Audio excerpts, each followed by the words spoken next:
Yo, what is going on, guys? It's your boy, the Humble Dreadhound, and I'm here today to talk to you about our girl, Rin, in Chaos Zero Nightmare. Now, if this is something that seems appealing to you, and if you get down with it, make sure you hit that subscribe button so you don't miss a single video moving forward, and make sure you hit that like button and the hype button to let me know if this is content that you guys want to see more of. Now, with Rin, she specializes in single target damage. So she is primarily here to take out elites and bosses, right? So we want to make sure that we build towards making her the star of the team and helping to facilitate that, right? So I want to get into, what I have on my Rin and just some things that I think are going to help you guys really hone in on making her the star and maximizing her damage. Now, when talking about Rin, I want to get into her cards and her main core mechanic.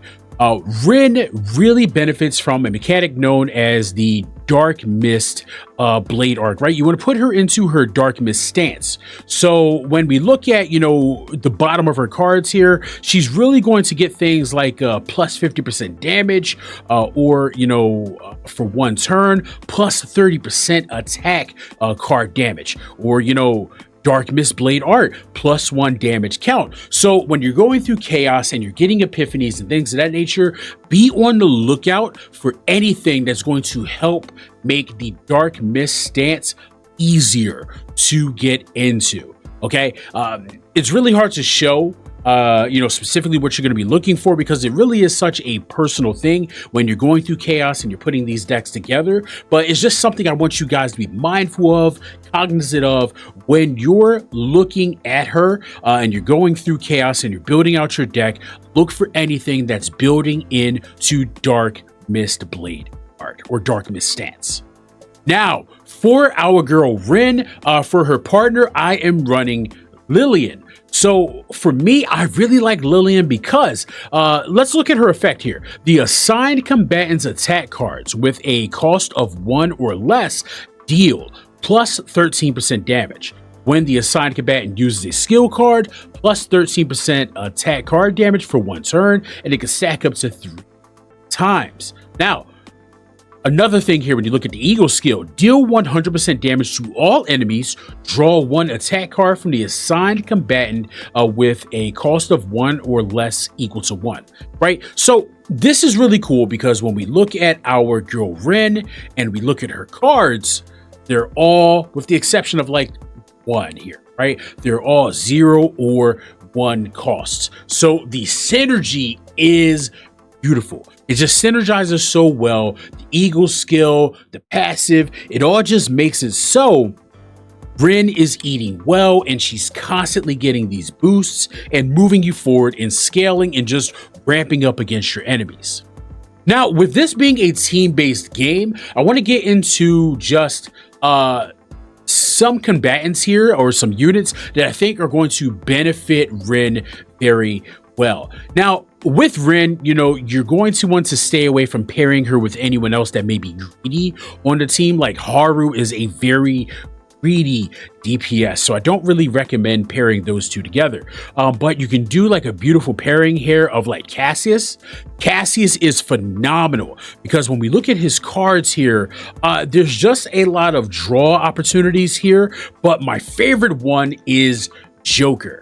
Joker allows Cassius to search through your deck and grab any card, and it's such a beautiful thing, right? Because if I'm playing Cassius and I'm going boom, I proc Joker, and then we go back up to our girl here, Rin. I'm looking for a beautiful card here like Dark Mist Secret Art Destruction, or maybe something like Drawing Slash, or just anything that's just going to transition me into that Dark Mist stance, like this 1 cost here, which is Dark Mist Inner Art. So that's why I love Cassius. Cassius, if you guys don't know, if you don't play any card-based games like Yu-Gi-Oh or Pokemon or anything of that nature, anything that allows you to manipulate your deck, like searching, drawing, anything of that nature, is going to be crucial to gaining advantage and just being a better player and just having a good time. So Cassius is at the top of my list. right? So we'll take a look at another character here, Nia. Nia is very slept on because she's slept on or overshadowed by what our girl here, Mika. Mika is just a GOAT, and we're going to get into her in just a little bit. But when we look at Nia, reason why I like pairing Nia with Rin is because one, here you have a card here, Nia's Curiosity. Deal 3 random cards from the draw pile and choose one to draw, discard the rest. Once again, that's another card that feeds into that deck manipulation. Or we have another one here, Adagio. Draw 1 card, discard 1 card. With this effect, move discarded card to the top of the draw pile. Once again, you're going into your deck. You're changing the flow. You're changing your destiny within that moment. It's so beautiful. Here's another one. G-Chord. 1 decimal. Activate the top card of the draw pile. So, once again, you're looking at your deck or you're building cards off the top of your deck, and it is allowing you to feed your main DPS and just ramp up the damage, ramp up your opportunities. So those are some excellent options there. Now, we mentioned her earlier. Mika is an absolute beast because what Mika allows you to do is increase your points on your team, and just having another opportunity to play another 1 cost is huge. And it's a 0 cost. Source of Water is a 0 cost card, so it is very beautiful. It is an excellent option to pair with pretty much anyone on the roster, but I really love this pairing with our girl Rin. And lastly, another unit that I want to look at here is going to be Ray. Ray here is awesome because when we look at a couple of her cards and how they're going to help out our girl Rin, let's look at Resonating Darkness. Plus 40% damage of cards with 1 cost. That is huge. We have another one here for 1 turn. Strike of Darkness for 1 turn. Plus 100% basic attack card damage. Okay, this is huge. Or we have Dark Condensation. Choose 1 attack card in hand, plus 100% damage for 1 turn. Once again, I hate to be the guy who keeps saying the same thing over and over again, but I think it needs to be stated. All of Rin's best cards are 1 cost types here. So it's going to allow you to but increase the damage of something like Dark Mist, Secret Art Annihilation, or Dark Mist, Secret Art Black Dance. Things like that. The synergy is so beautiful. Now, lastly, one thing I really want to look at here and go over with you guys is her Memory Fragment set. One thing I think that's going to catch people off guard and be kind of like, I don't want to say bait, but like a pitfall trap is going to be Offering of the Void.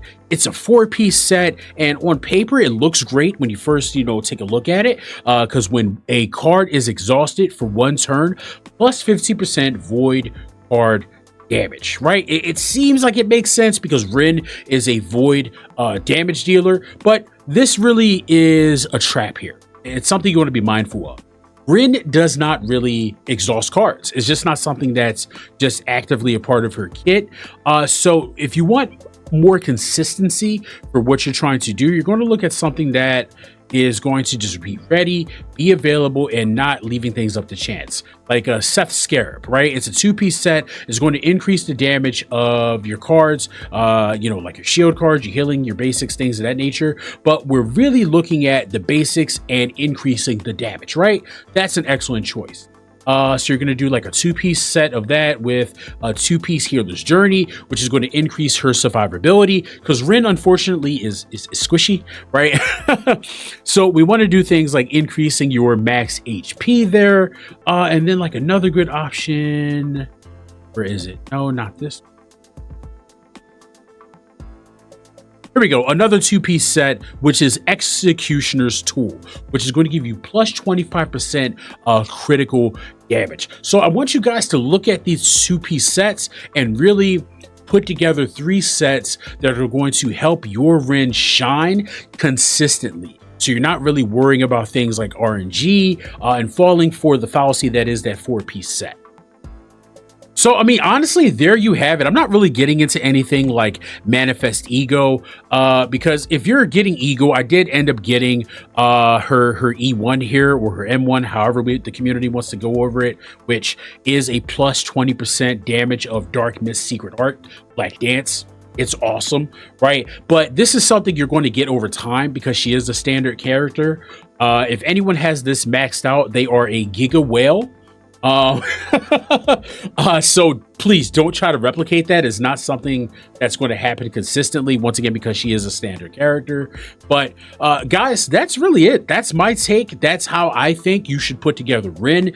Once again, you know, we're here in the early game, and you know, these are just things that I think are really going to benefit you in putting together the best possible cards, team, and just moving forward with our girl Rin. If you liked the video, hit that like button. If you didn't like the video, hit that like button and show me that you truly are a hater. Hit the hype button, hit subscribe, and let me know down below who you want to see next and how you guys feel about Chaos Zero Nightmare. This game came out of nowhere. And I'm so excited about it, and I'm really looking to make it on the channel and have a good time with you guys.